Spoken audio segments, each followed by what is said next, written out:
Welcome to the next part. This is advertisement for Loco, who made a video about StarCraft 2 Zergling drops in Zerg vs Protoss. And as you can see, he just baits a photon overcharge and then drops into the main base of the Protoss. I decided, though it's not my cup of tea, I decided to show Zergling drops and drops as Zerg because they are so powerful. Loco is a Master Zerg, Master 2, Master 1. He was Grandmaster for some time. And he really explains this style. He really makes a good explanation, and he will end up killing 22 probes on master level, denying the third base for a long time, delaying the Archon drop and the DT play of the Protoss. And so if you like drop play, I strongly recommend looking at this video, because Loco makes a great job here explaining how to play Zergling drops in Zerg vs Protoss. Thanks very much, and we'll see us in the next part. Welcome to the next part. And I made a Zergling drop, winning the game. It's a gold level opponent. And why is dropping not my cup of tea? Though it wins me the game, but winning is not the most important factor in StarCraft 2. Improving is the most important factor. That's the philosophy of the Staircase. Try to improve, try not to win now, try to improve now, winning comes later. And I concentrate on my overlords, get immediately 600 minerals in 5 minutes. That's not acceptable. And my Queen energy is almost at 30. It will pass 40 or 50 in this game, which is not acceptable. And my creep spread is not commencing. I could make an additional creep tomorrow. Okay, 26 is totally fine for a bad Zerg player like me. But this queen should be positioned here to place the next creep tomorrow. So we'll just take a look at how the drop commences, and we'll take a look at how he reacts to it.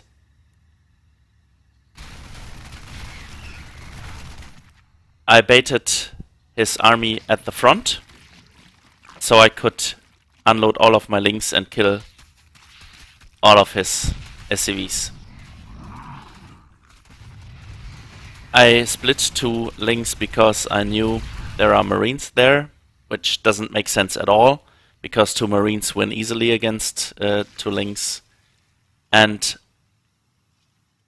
if you drop, then you should constantly drop. Not I think every 2 minutes is fine in the beginning, but I won't drop for the rest of the game.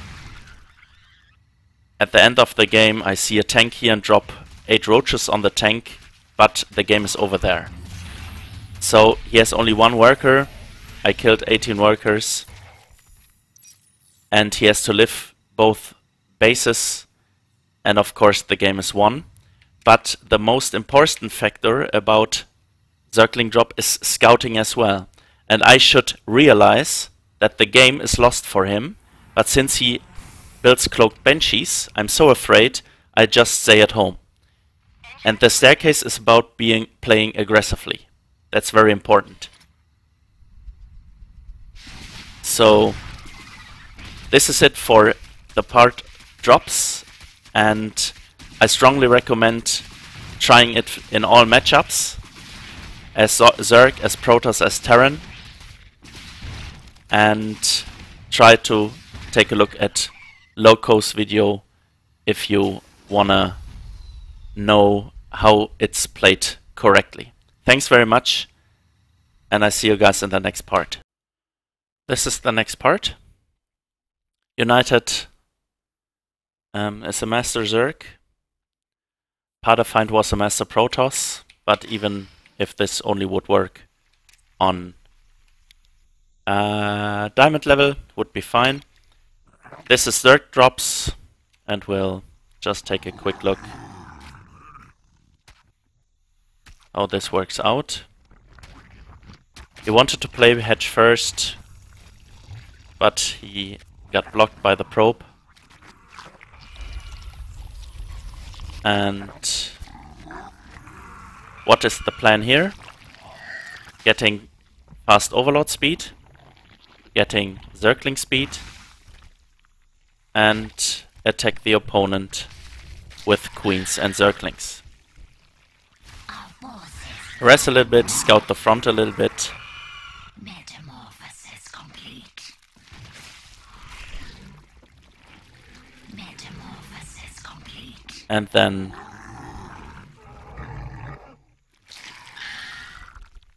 upload every queen and every circling in for overlords. And try to kill your opponent. So if you have trouble using drops as Zerg, this is a completely all-in build. Only 21 drones are built.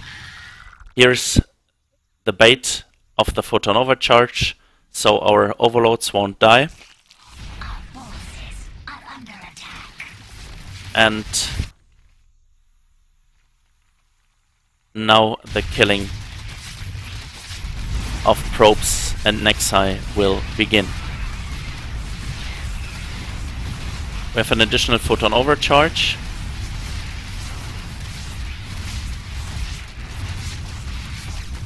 And Void Rays are real bad against 4 queens with transfuse. Again, this is completely all-in, but the staircase is okay if you play an all-in. So now his tech is gone. He could have made a wall at the main base.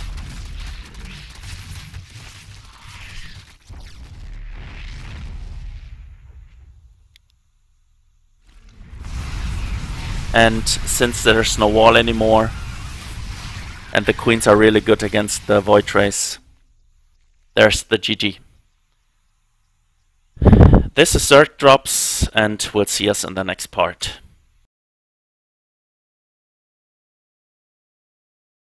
Welcome to the next part. This is saturation. I have trouble spelling it. Saturation in German. Saturation sounds with like situation, but let's get on topic. Saturation is one of the most important parts of Legacy of the Void, because some mineral fields have only 900 value. So if a new base finishes, you should transfer workers there immediately. So we'll see how long it takes if actually a worker is here. Nothing left in that mineral cluster. It should take you We've completely mined a maximum of 20 seconds. Now he takes mules here. That's very good. Twister is one of my favorite training partners. But you see, there are almost no SCVs. Even this SCV is not mining here. So there should be a few things using saturation. I will back up a little bit again. So yeah, now it's 0 here, no mules. And we see, if we jump through our bases, that no base is actually saturated really good. This is too much here, because this base will be outmined soon. it's okay to use 8 at this economy line, at this mineral line. But it's also okay just to have 4 SCVs here and to transfer the rest to the new base. So this is not that bad, but I've seen bronze to gold players having 42 SCVs at a full mineral line at the natural, and 42 SCVs or 42 workers in general. This is very bad. 13 of 16. At least you should have 16 in the lower leagues. I think 17 on 18 are better because you will get more money. This is totally bad. And not only should a new base be saturated with 8 workers immediately, a 4th base, a 5th base, and so on. You should, if you check your saturation, you should see, oh my god, 3 workers missing. Oh my god, 10 workers missing. Not 3 workers, 4 workers missing, if 17 is our number. 8 workers at least missing. And therefore, and that's a very important part of checking your saturation, when you have a decent check of your saturation, you will see, oh my god, I have too few workers. We have the 9-minute mark, almost 10-minute mark, and I'm only at 52 workers. You can easily see this because you're not saturated completely at 3 bases. So, sum up, watch your saturation, get 17 workers on 3 bases, and every new base, 4th base, 5th base should be saturated immediately with 8 workers, because your main should run low. If you take 8 workers from here to this base, totally fine. And check the total amount. You should build at least 60 workers. Better, in my humble opinion, is 70 workers, so a new base can easily be transferred 8 workers to. Thanks very much. This is it for saturation, and please really try to take a look at your replays. If your saturation is good enough, you should try to strive for perfection here. It's very important for Legacy of the Void. Thanks very much. See you in the next part.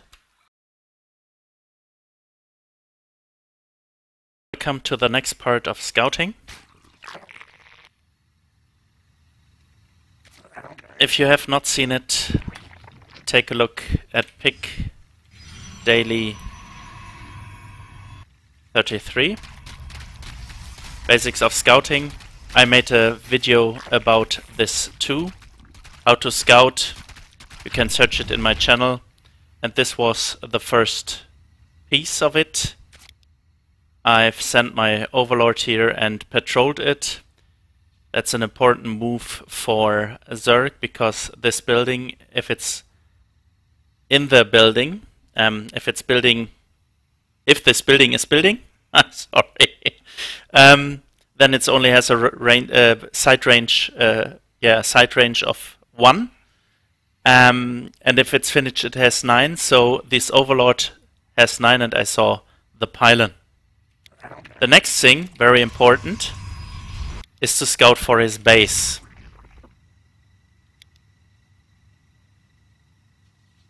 And I check his nexus.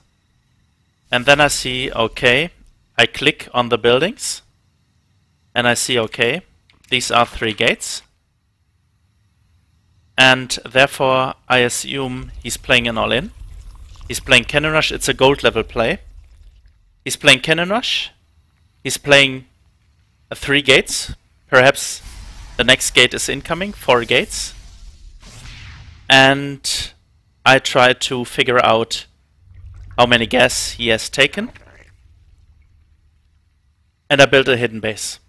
Normally, players who play cheese and all-ins do not scout very good.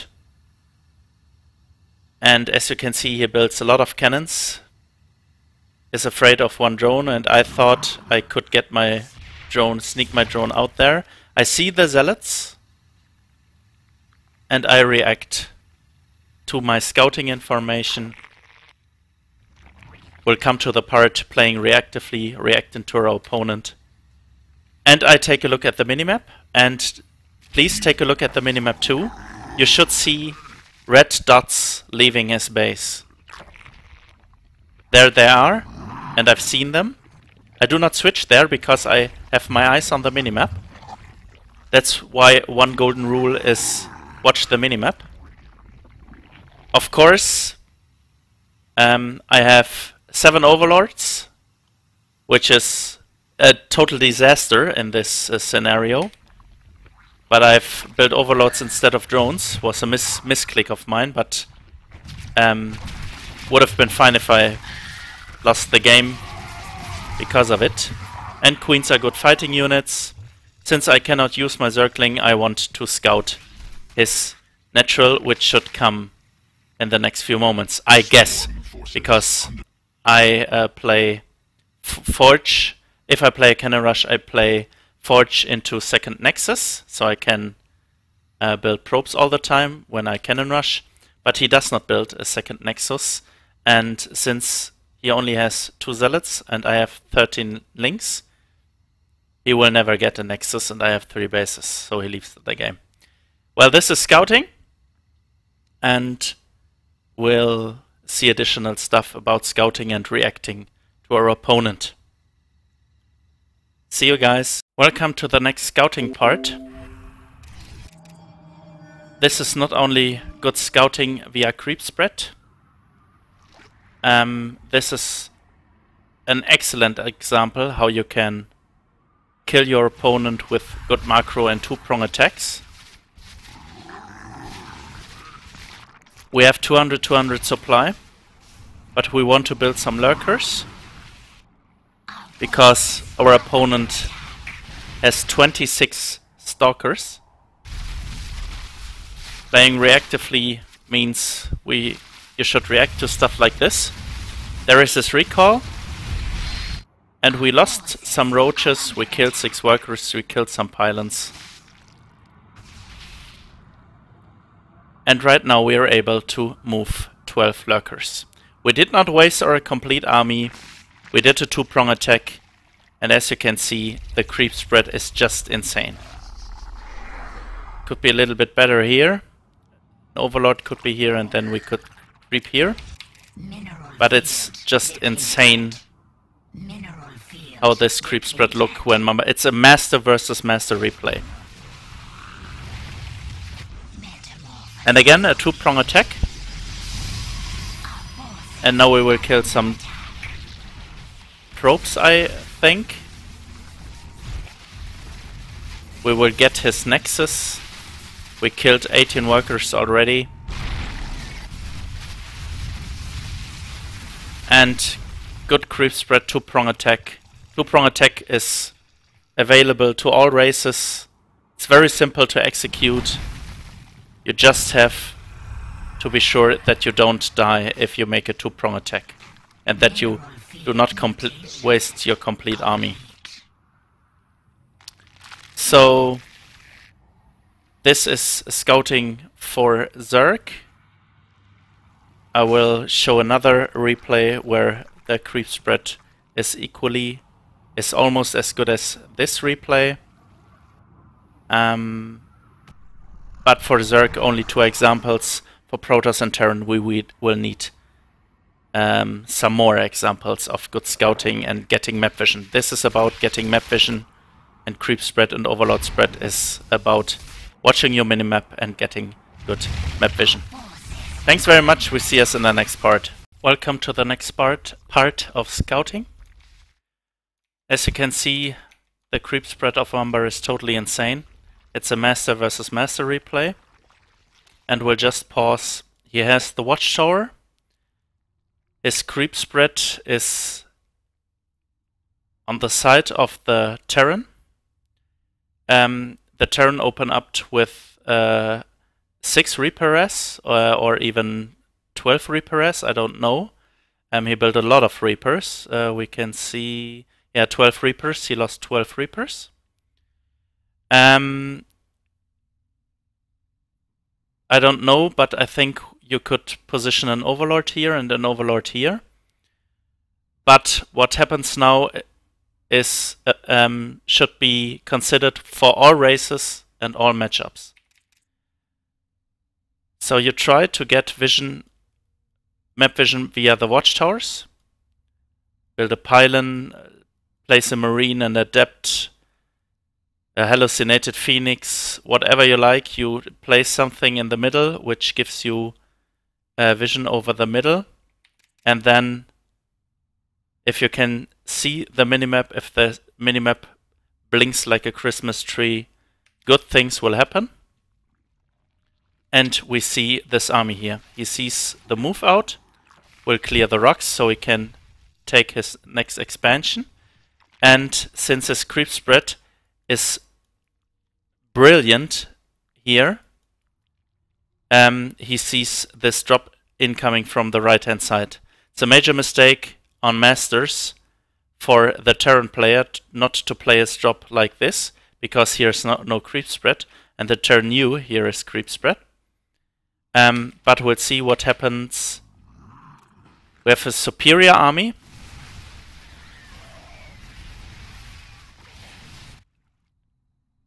And so Mamba splits his army.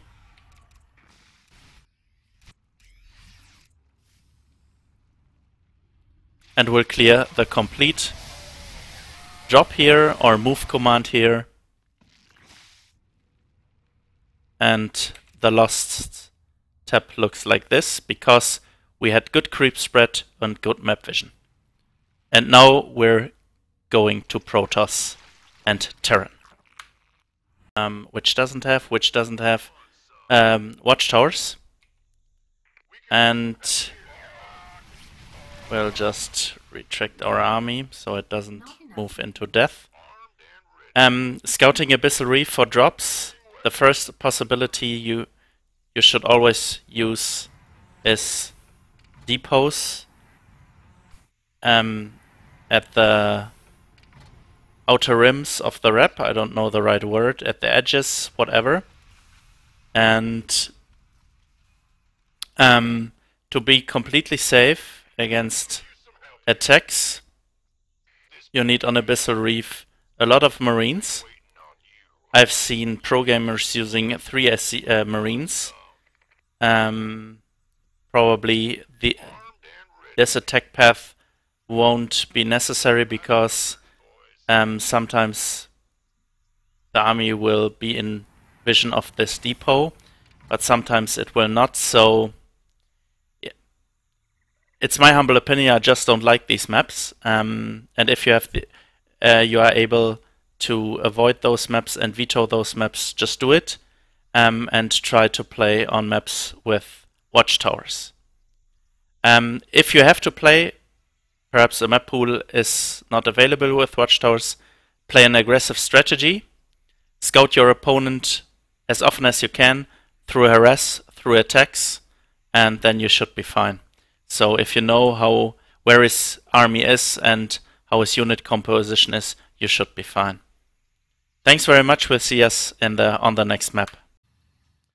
So, Ascension to Ayur, or maps like Overgrowth, or maps like Belgia Vestige, have watchtowers who control the middle, and they're very, very important to take. And for drops you can use pylons, for turn you can use depots, Zerg Overlords of course. Zerg should check out high grounds like this, where they can easily take a look at an expansion. Daybreak had these kinds of towers or high grounds. Echo had similar stuff, and you should check out the maps of a new map pool before you go into ladder. You just play a few custom games against the AI. I think this shows it for scouting and map vision, and we'll jump into more detailed scouting and reacting to your opponent in a bit.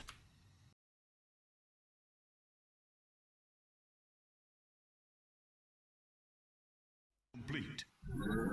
Teleport successful. You will see me rarely playing Phoenix, and I show you why. They're a great unit to scout your opponent, to scout for hidden bases and for additional bases.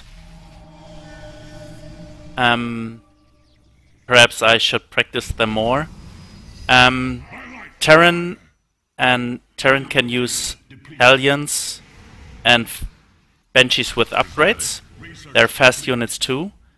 Zerg can of course scout with Zerglings, Speedlings, and with Mutalisks. And Protoss can also use Oracles. I will show an example. But first of all I will show Rotterdam, who is a much better Phoenix player than I am. What's nice is you can use Void Rays, which are very good against roaches, which my opponent plays. And you can just hunt down overlords, but you should be able to pick off these overlords here. They really should learn to click on the minimap. You can pick up queens. You should not lose as much Phoenix as I do. And you should constantly build workers when you do this Phoenix harass. Now I pick up the second queen. And I really should spend my money. At least I built pylons. So I lost 2 Phoenix already. But I got a lot of overlords. Since my opponent built enough overlords, he's not supply blocked. So we'll see us in the next part. Now we will scouting and Phoenix the right way. The notorious B.I.G. was a famous rapper or hip-hopper, I think. Don't kill me if I got it wrong. This is Rotterdam Grandmaster playing against the ex-Grandmaster Senpai. He scouted with his adepts. There is no Spore Crawler here, and it immediately flies in with his Phoenix. He should pick up a few units, or he should pick up drones. Yeah, he picks up drones, and he's really skilled at doing this. He only has 8 Phoenix on the field, but killed 39 workers. It's about killing workers or denying bases or both. He killed an overlord, he killed 2 queens, and therefore this is almost GG. He has more bases. No, it is GG because he has more bases and more workers than the opponent, so his income is a little bit higher. And this is Phoenix used correctly. We'll take an additional look at it. Yeah, he picks up the next queen. He will kill additional overlords, even though there is a Spore Crawler. And the opponent is heavily supply blocked now. This is the correct way to use Phoenix. Thanks very much, and I see you in the next part. This is the next part about scouting and killing workers. I scout the front using a zealot. You can do scouting the front with adepts, Hellions, 1 marine, invisible units like Widow Mines, cloaked Banshees, borrowed units like Zerglings, Mutalisks, speed overlords scout the front and stuff like that. Here scout the front, and I see, okay, a lot of marines, and his army is completely at his ramp, and now we'll try to kill workers. I'm more of an oracle man than I am of a phoenix man. Phoenix, I'm deeply impressed how Rotterdam uses his phoenix, but I like oracles more, and I think since I've showed how I kill workers and I scouted with it, you can use stasis ward, you can use revelation, and since I expect a drop, I prepare with cannons, and afterwards I build Void Race. Let us see if I do something with my... Yeah, I use Stasis Ward there, which will scout as well, and I try to do damage with the oracles again and kill workers. I scout the third base, and now it should get very bad for him. 30 workers, 37 workers killed. This was it for scouting and killing workers, and I see you guys in the next part.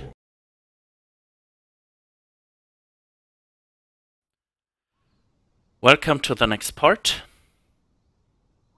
and this is killing workers for every race, in this case Protoss, but it works for all races. First of all, you should be now at 100 and 150 games using the Staircase. Very talented people reached step 6 using 80 games or 90 games, but the more common people will use 100 or 150 games. So first of all, you have to assess, will I win the fight? Since I have almost as much zealots as he has links, these are 8 zealots, and he has identical, he has that many links, yeah. He has queens, but I know, okay, I can kill drones in this instance. And you have to assess this situation, and you have to kill drones. It's like a two-prong attack, which looks a little bit different. If you don't know what a two-prong attack is, please go to the Staircase step 2 and step 3 and watch the videos again. And now I kill all his links, and now I will switch off one zealot to kill drones. Take a look. He transfuses. He's not able to transfuse and to save his drones, so he will lose a lot of drones and a lot of queens. It would have been more perfect if I would build additional probes and not forget about my probe production. But that is multitasking, and that is really, really difficult. So I got 3 queens. Probe production Neoblade. But I think you grasp the concept. We'll stay here.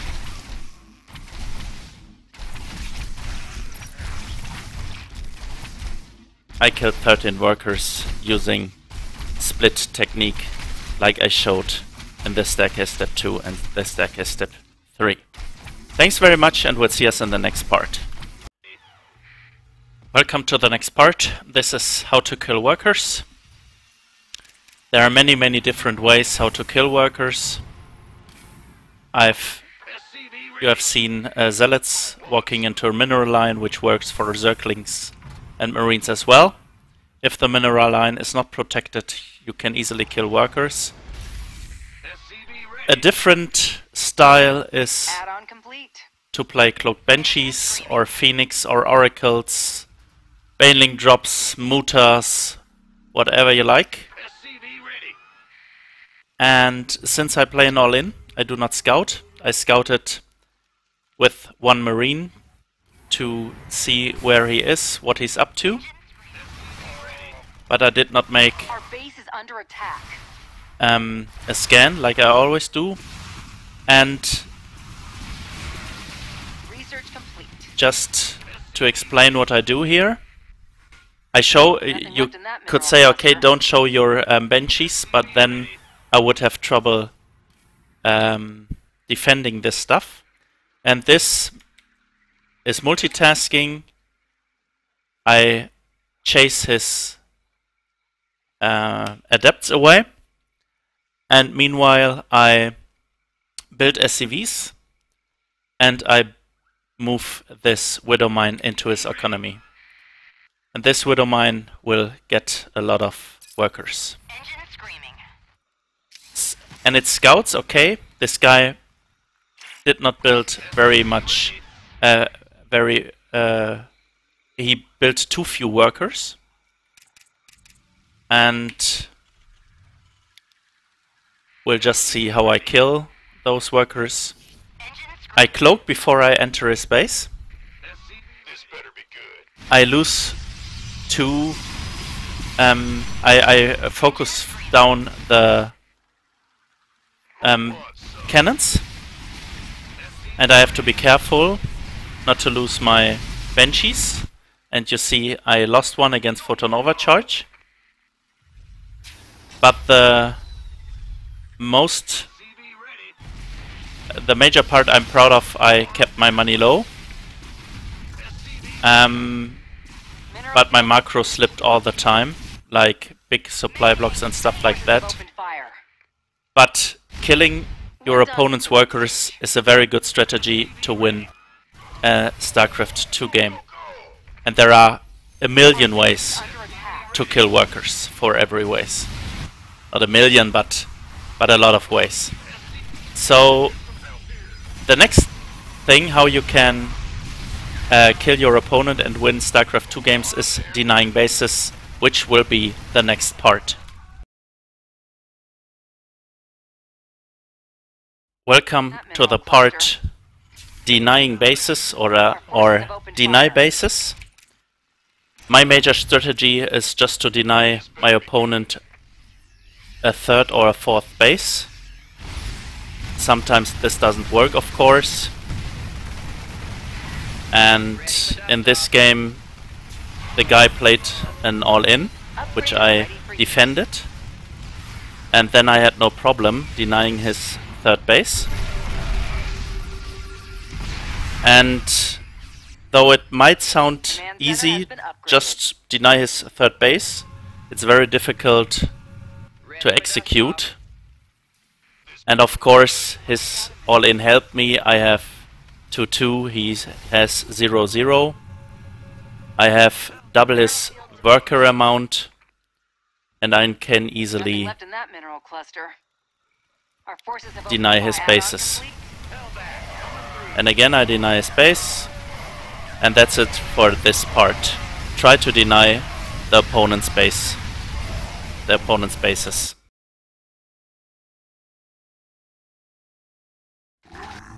Welcome to the part deny bases and play reactively, or play reactive. React to your opponent. I saw the opponent played a lot of cannons.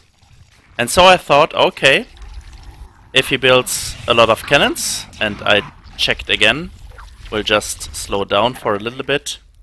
Cannons, Link Scout cannons. And I thought, okay, then I will drone as much as I can. And you can see at 5 minutes 30 seconds I'm on 58 workers. This is reacting to my opponent, and I try to execute my strategy deny bases. I try to react to every base, and I try to react to his unit composition, which is simple in this case. He plays a lot of DTs and a lot of Phoenix, so I built a lot of Hydras and a lot of Overseers. And I do not want to die to Dark Templar drops or Phoenix or stuff like that, so I built a little bit of static defense, but my worker count is very high early on in the game. Could be better, of course. And now I scout again with Changelings. I see his complete tech. And he builds additional cannons.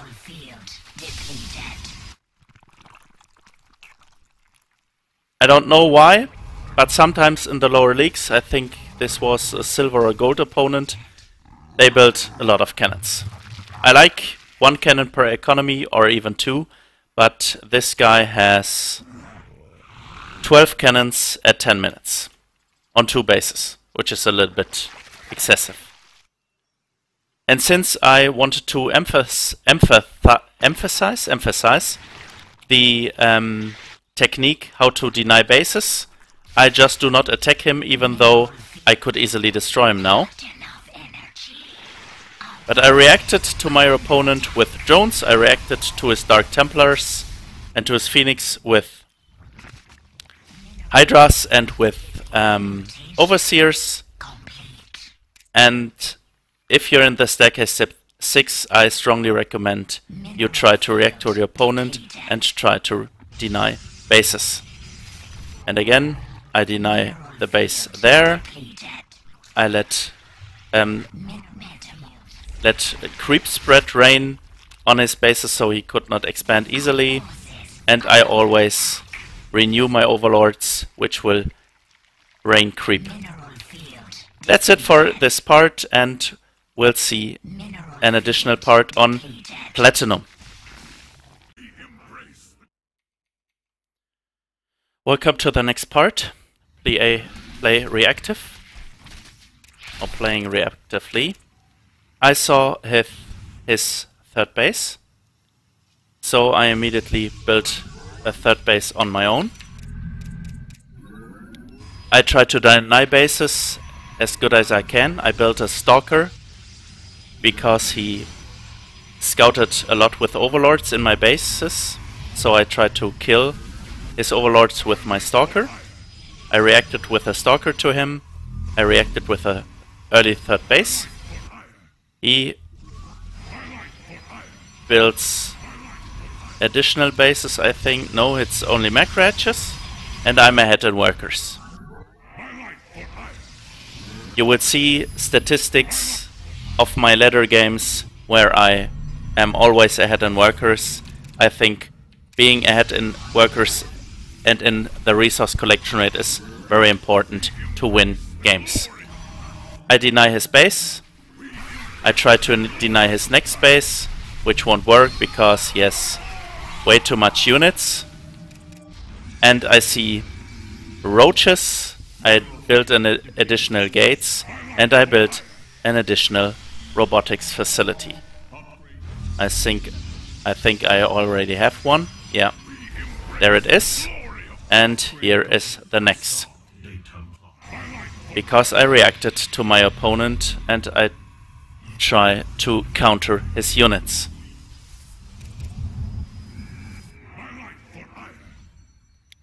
He could have killed me. I don't know why he didn't, but this doesn't matter in the Staircase. If you win or lose, just try to deny bases, to counter your opponent, to react to your opponent, to scout often. And we'll see us in the last part, multitasking.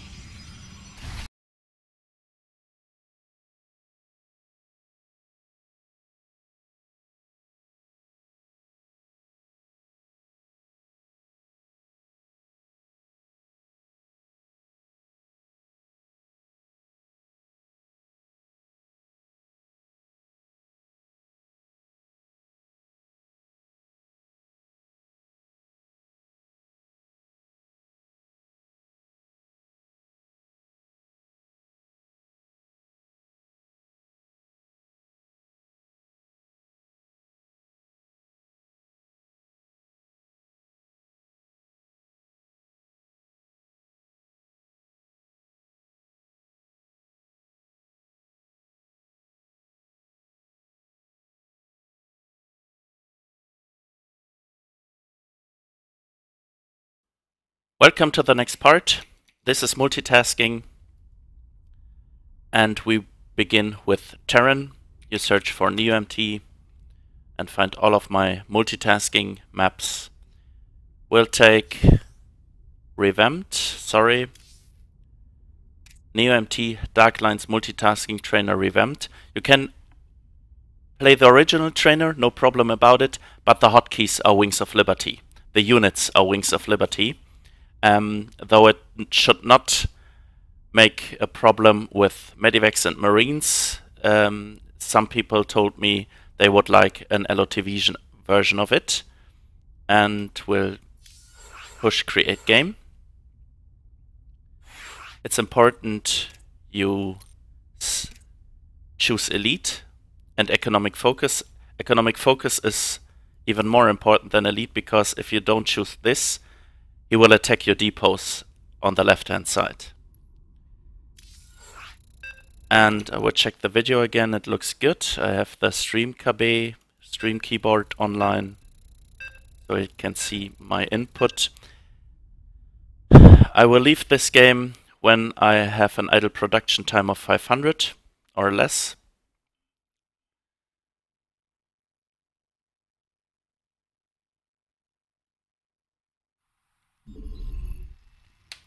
You start with a lot of minerals, so you can instantly build a barracks. You can instantly build, you can build a CC. And you should take a look at the help.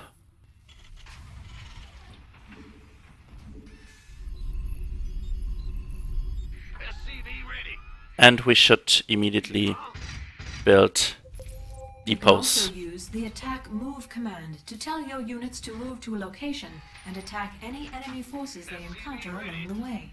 Very important that you use attack move all the time. Give me the sit rep. Will do. And then Well done, Commander. this happens. And idle production time is not that big. It will be if we don't build from our barracks, so we have to immediately take a look at them. We built one tech lab, but we built an additional factory instantly, so we can switch it. And we should know one more. And you will be distracted because your army here is attacked. Add-ons good to go. So we'll just build it like this, and we move. And when we reach this beacon here, It's getting too hot. Add-on complete. it will vanish. But beforehand, we have a Dark Templar here. There's our next You want a piece of me, boy? beacon. I think you grasped the concept. Just try this out. You're only allowed to lose 10 ghosts, then you will die too. And you can, if this is not enough for you, this building stuff and checking your mental checklist, you can attack the opponent. NeoMT, this is now for Zerg, and I think I've shown it beforehand, but no, not NeoMT Creep. Creep or die, LOTV. Create game. You should be able to master hard. Economic focus is not used on this map, but doesn't matter if you remember always to use economic focus. And since I have shown this map,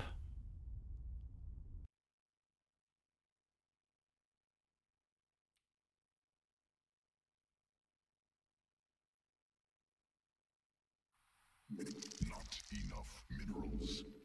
I will just show it very shortly.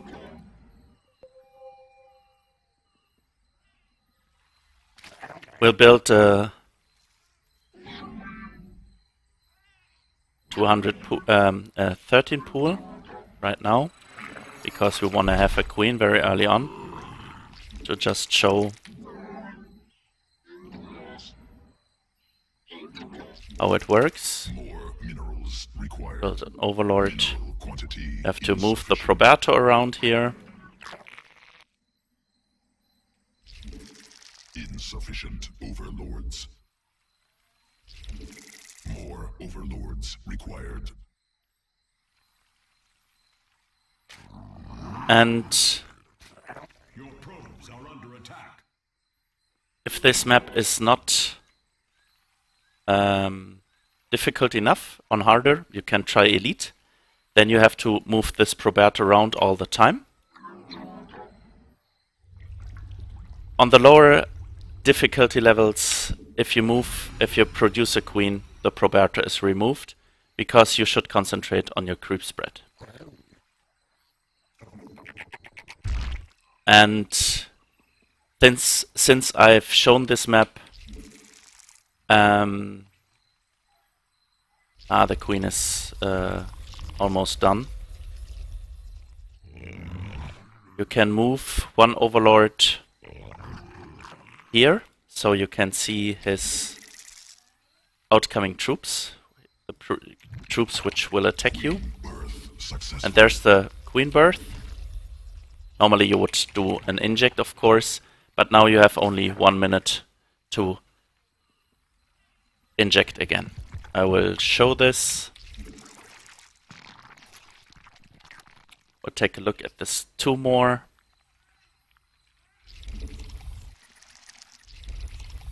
Need an additional queen. Should not be supply blocked that often. And now it's ready to be creep again. We only had 17 seconds left, and now the timer is reset. This is for Zerg. You should be able to kill the opponent on harder. And last but not least, Protoss.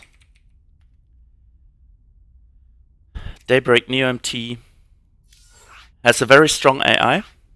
It's a PvP. Then you can play it with Zerg, with Terran. But why we will choose Protoss on very hard and economic focus? Very hard economic focus has a simple reason.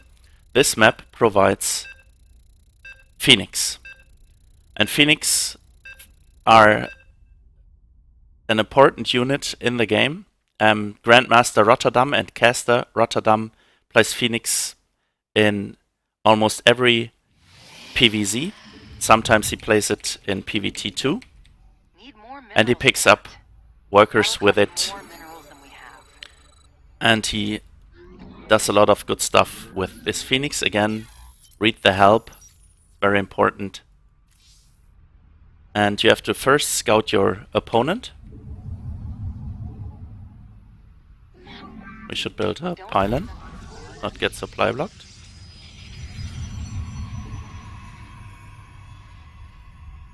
And when our I probe think we will need more pylons. reach the opponent's base, you will get 4 phoenixes for free, which you should mainly use to scout and to pick up drops. And the opponent will drop you a lot.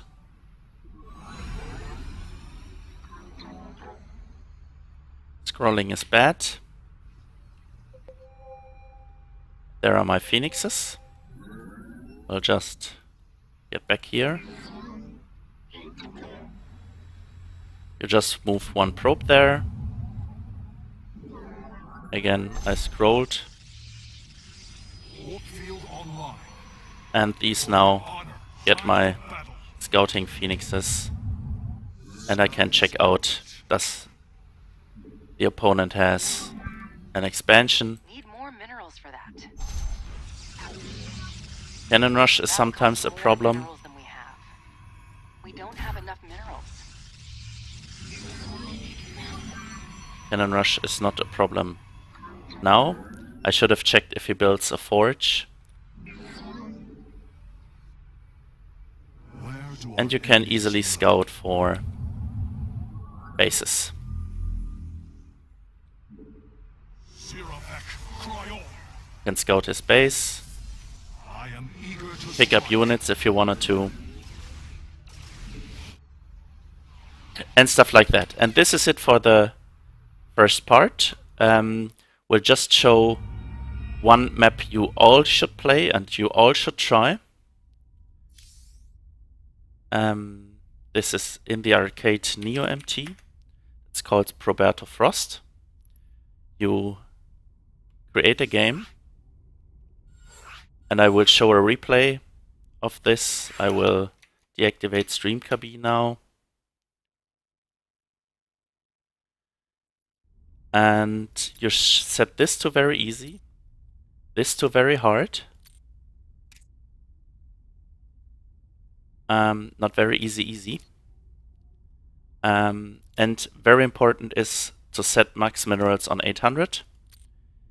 You should try to, you can start with 120, but you should try as Terran and Zerg to max energy to use 80. Roberto Lives, you should start with 16, but you should be able to make it with 8 or even 4, because your Roberto will regain hit points if microed correctly. But very important is 800 minerals. And we'll see us in the next part with a replay. Thanks very much. See you in the next part. Welcome to the last part. This is Neo MT Roberto Frost. You should set the minerals to 800. You set the Terran to easy and the Protoss to very hard. And you should be able to kill all of the buildings of the Protoss. We'll just jump through this early game. You always have to move the probe. You have to defend the attacks. You can search for borrowed widow mines. You can kill tanks which are spread on this map. You can scout what you like. You can drop the Protoss wherever you like. You will build a lot of bases so you can try to increase your drop multitasking. But it's very, very important you stay below 800 minerals all the time. This will be set a little bit higher. It will be doubled in the mid and late game. But your early game should be almost perfect, almost as good as a pro gamer builds your build order or would play your build order, and try to stay ahead of things. Take the watchtowers earlier than me, and whichever multitasking trainer you like the most, please train it. But it's important you train multitasking on this map.